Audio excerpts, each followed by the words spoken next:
actually Nahida, aren't you? Paimon felt like Catherine was acting weird when we met at the Sumeru's festival. And...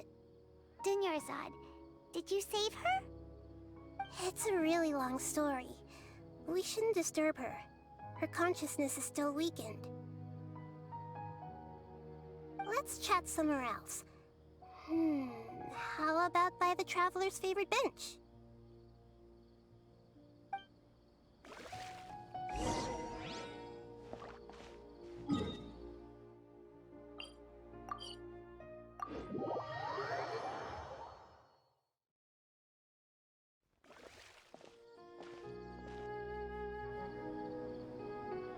Let's talk about Dunyarzad first. It's such a relief that she's all right. After we parted on the last day of the Sumeru's festival, I left the city and saw what the Traveler had described. Among the countless dreams, I found one that was growing fainter and fainter. This proved my suspicion. Once Dunyarzad could no longer bear the Akasha harvesting her dreams, her consciousness began to dissipate. But this also meant it escaped the Akasha's control. Such a small fragment of consciousness can't last for very long, though. It will return to its original dream, where both will gradually fade until they completely disappear. I used all the power I had to keep her dying dream alive as long as possible, but it still wouldn't have lasted for much longer if it hadn't been for you two breaking the samsara. So it looks like we did manage to save Dunyarzad in the end. And not a moment too soon. Huh? Why are you two smiling so happily? I thought you'd be so moved that you'd start crying. I need to spend more time observing human emotions. Both are fine. Everyone reacts differently. All right. You two must have a lot of other questions for me, right? After all, you saved my faithful believer. As your reward, I will answer any and all questions. At the Avidia forest, there was this incense that made the Traveler fall unconscious and dream of a huge tree and a red sky. You also heard someone's voice, right? It said world and forget me. Yeah, so you do know! We've been wanting to ask you what that was about, and if the red sky was related to Conria. It seems like the Traveler established a connection to Irminsul. That was a message left by Greater Lord Rukkhadevata's residual consciousness in Irminsul. Perhaps her last memory before she died. As you two probably know, Greater Lord Rukkhadevata disappeared after the disaster in Conria. The timings of these events do line up, so your suspicions are reasonable. A message from Greater Lord Rukkhadevata? We thought it was from the Scarlet King. The Scarlet King? That god who died even longer ago? Some present-day desert dwellers still worship him. You probably just heard some of their conspiracies. Okay, so what does the message mean?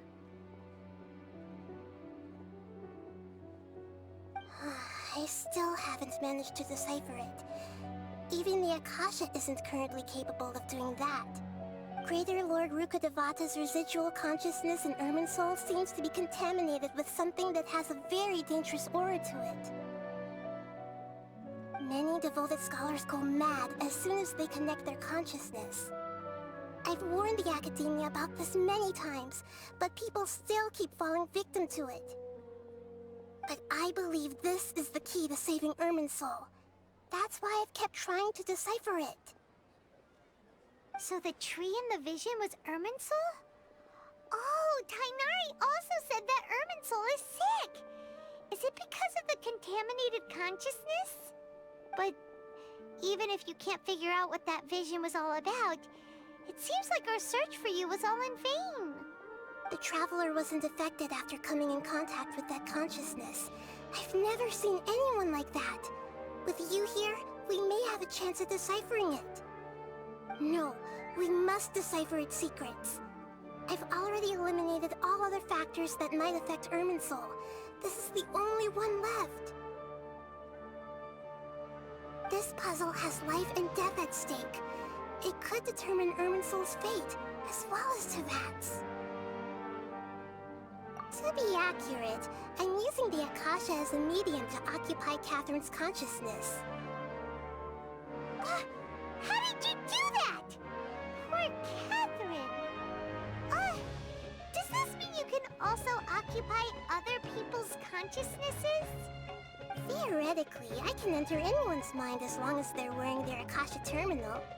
The Akasha is the legacy of Greater Lord Rukkhadevata. As Lesser Lord Kusanali and the first Akasha terminal, my consciousness has always been linked to the Akasha.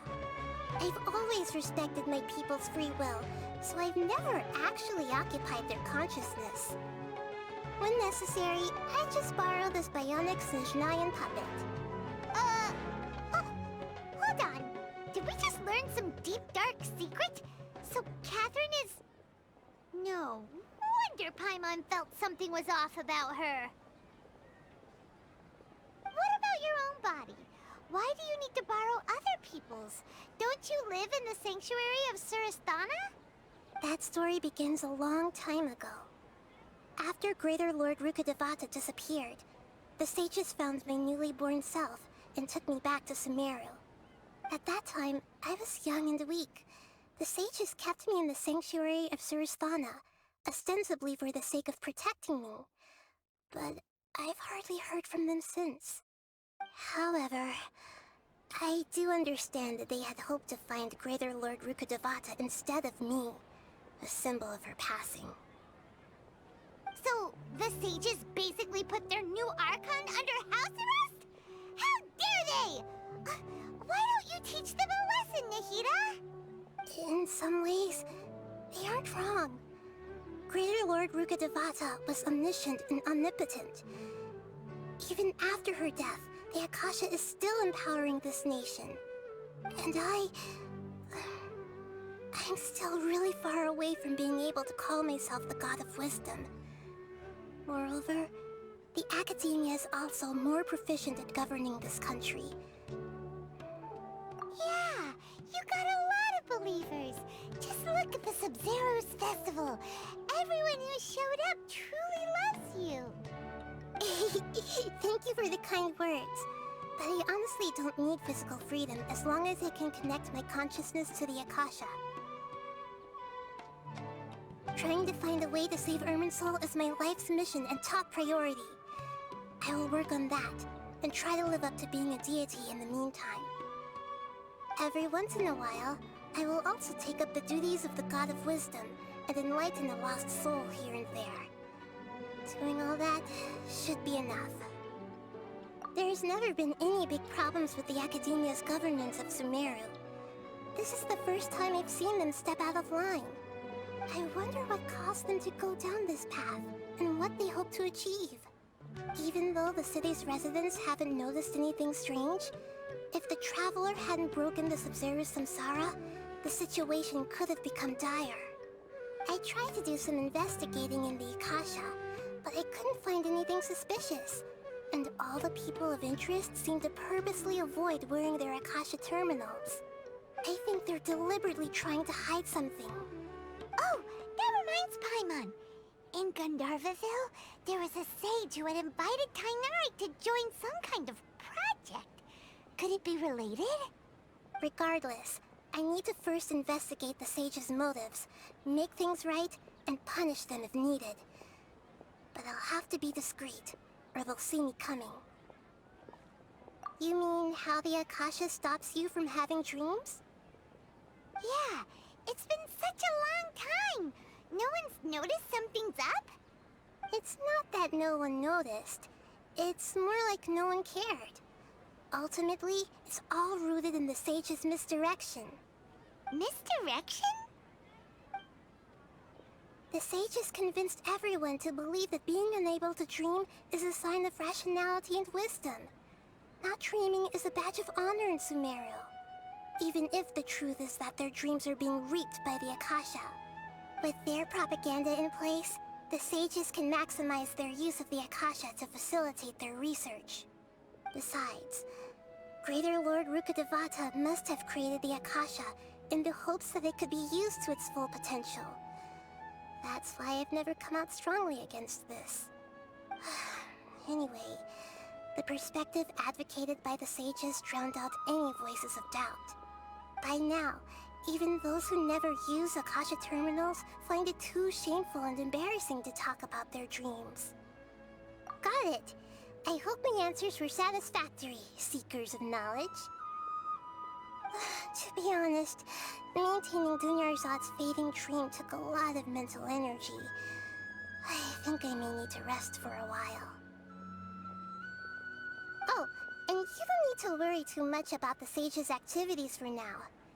The Akasha won't be able to conduct another project on the scale of the Sumeru Samsara in the immediate future.